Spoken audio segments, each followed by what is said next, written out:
Selamat datang di Kanal Nalar, mencari makna dalam peristiwa.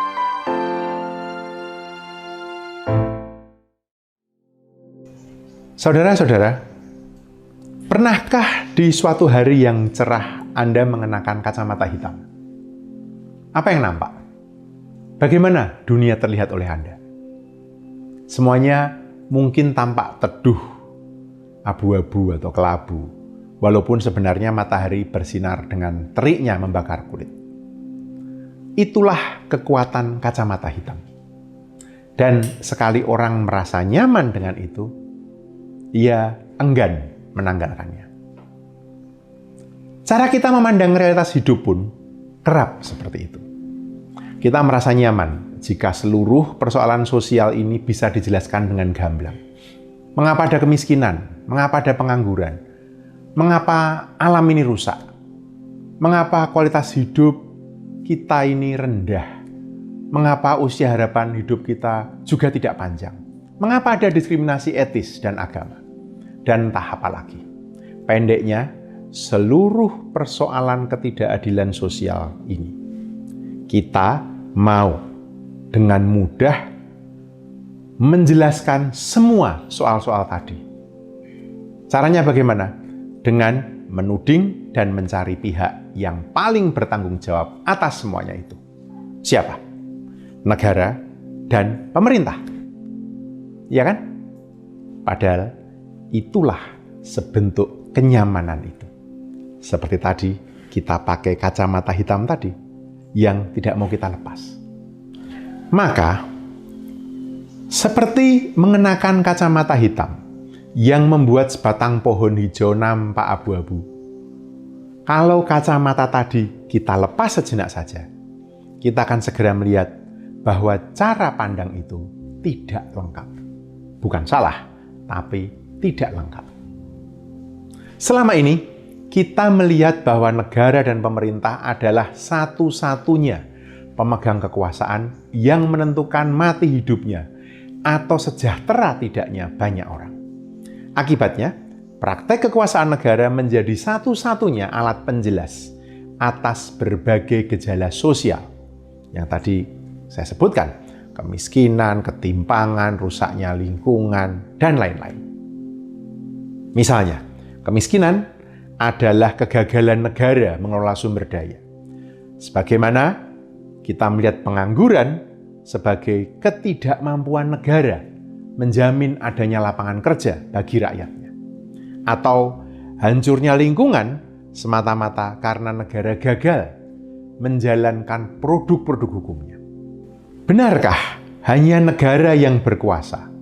Dan karenanya, hanya dari negara pertanggungjawaban dituntut dan ditimpakan?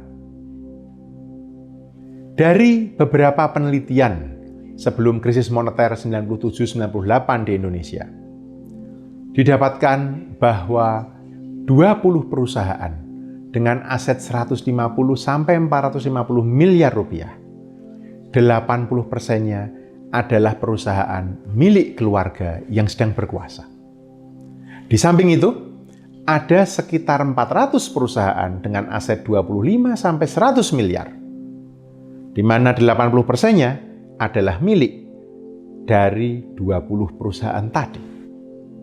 Di luar itu, dengan aset hingga 600 juta, termasuk 3,8 juta perusahaan kecil dan menengah yang tak tersentuh sistem perbankan, semuanya berjumlah kurang lebih 13 juta. Jumlah ini, 13 juta, adalah perusahaan-perusahaan gurem, perusahaan-perusahaan kecil. Itu sebelum krisis moneter 97-98. Bagaimana dengan saat ini? Berdasarkan laporan Credit Suisse yang bertajuk Global Wealth Report 2018, 10% orang paling kaya di Indonesia menguasai setidaknya 75,3% total kekayaan penduduk dewasa. Sementara 1% orang terkaya mendominasi 46% total kekayaan penduduk dewasa. Data ini menunjukkan bahwa ketimpangan kekayaan yang terjadi di masyarakat masih amat tinggi. Total penduduk dewasa di Indonesia pada tahun 2018 saat itu kira-kira 170,22 juta jiwa, dengan total kekayaan mencapai sekitar 1,52 triliun US dollar atau setara 22.000 triliun dengan kurs Rp14.600 per dolar Amerika Serikat. Adapun kekayaan per penduduk dewasa adalah sebesar kurang lebih 8.900 dolar Amerika Serikat atau sekitar 130 juta rupiah. Pertanyaannya, bagaimana perusahaan-perusahaan ini beroperasi? Mari kita lihat 3 pola ini untuk mencoba memahami. Pola pertama. Anda ingat kasus Me-Miles yang menghebohkan tahun lalu? Itu adalah kasus vulgarnya malpraktek bisnis yang melakukan penipuan investasi dalam skala masif. Dan ternyata juga melibatkan beberapa artis serta keluarga cendana. Itu mungkin membuat kita bertanya, praktek bisnis macam apa yang ada di belakangnya? Itu pola pertama. Pola kedua, pertanyaan yang serupa mungkin kita tanyakan ketika kita berempati dengan 1.800 pekerja yang di-PHK oleh pabrik sepatu Mizuno setelah perusahaan itu memilih menutup pabrik akibat ekspor yang tidak jalan. Atau kasus serupa dengan tutupnya 23 pabrik di Tangerang yang membuat lebih dari 3.000 buruh kehilangan pekerjaan dan 9.000 lainnya dirumahkan. Ini semua baru saja terjadi tahun lalu. Pola yang ketiga, dengan nuansa yang mirip namun dengan korban yang berbeda. Mari kita lihat apa yang terjadi dengan kasus PT Alpen Food Industry atau yang lebih kita kenal dengan produsen es krim Ace yang diprotes oleh ratusan pekerjanya karena perusahaan dianggap melanggar hak-hak mereka. Salah satunya adalah shift malam bagi perempuan yang hamil dan perusahaan tersebut dianggap bertanggung jawab terhadap setidaknya 14 kasus keguguran dan 6 kematian bayi yang baru lahir sejak tahun 2019. 3 pola ini bicara lugas. Tidak ada hal lain yang dikejar oleh praktek bisnis kecuali keuntungan, uang. Nampaknya ini sejalan dengan pemikiran Theodore Levitt tahun 1958 dan Milton Friedman 1962 yang mengatakan tanggung jawab satu-satunya dari praktek bisnis adalah mencari keuntungan sebesar-besarnya. Dan apa yang membuat bisnis berperilaku semacam itu? Jawabnya juga lugas, kekuatan modal. Menurut IMF, total produksi dunia atau GDP dunia saat ini lebih dari 80 triliun dolar per tahun. Skala perdagangan, ekspor-impor dunia, itu kira-kira sebesar 19 triliun dolar per tahun. Sementara, nilai pasar uang dan surat berharga lebih dari 500 triliun dolar per tahun. Apa artinya? Artinya, ada virtual value dari produksi dunia lebih dari 420 triliun dolar. Bagi para ekonom, konsep added value mesti dilengkapi dengan virtual value kalau tidak ingin ketinggalan kereta pikir ekonomi modern ini.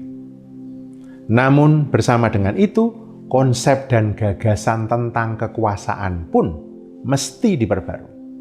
Mengapa? Pada tahun 2020, nilai kapitalisasi virtual value New York Stock Exchange di Amerika Serikat itu kira-kira sebesar 22,9 triliun dolar. Padahal di tahun yang sama, nilai GDP Amerika Serikat sebesar 21,43 triliun dolar per tahun. Sedangkan kalau mau kita bandingkan, GDP gabungan negara Uni Eropa saat itu hanya 18,29 triliun per tahun. Kecepatan dan kekuatan, apa yang disebut dengan dana pencari mangsa, fooling around fund, dari pasar uang ini, sekitar 23 triliun per hari per 80 negara.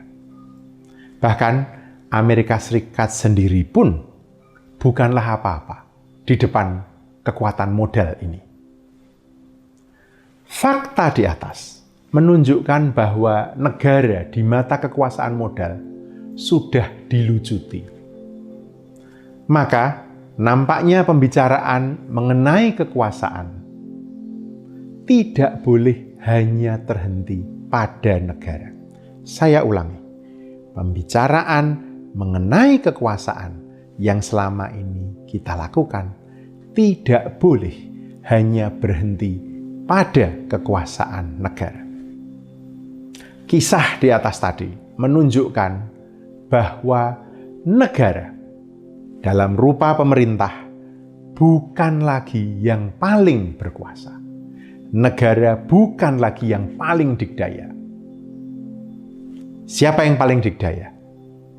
Nampaknya saat ini kekuasaan modal termasuk menjadi penentu merah putih terang gelapnya hidup bersama kita.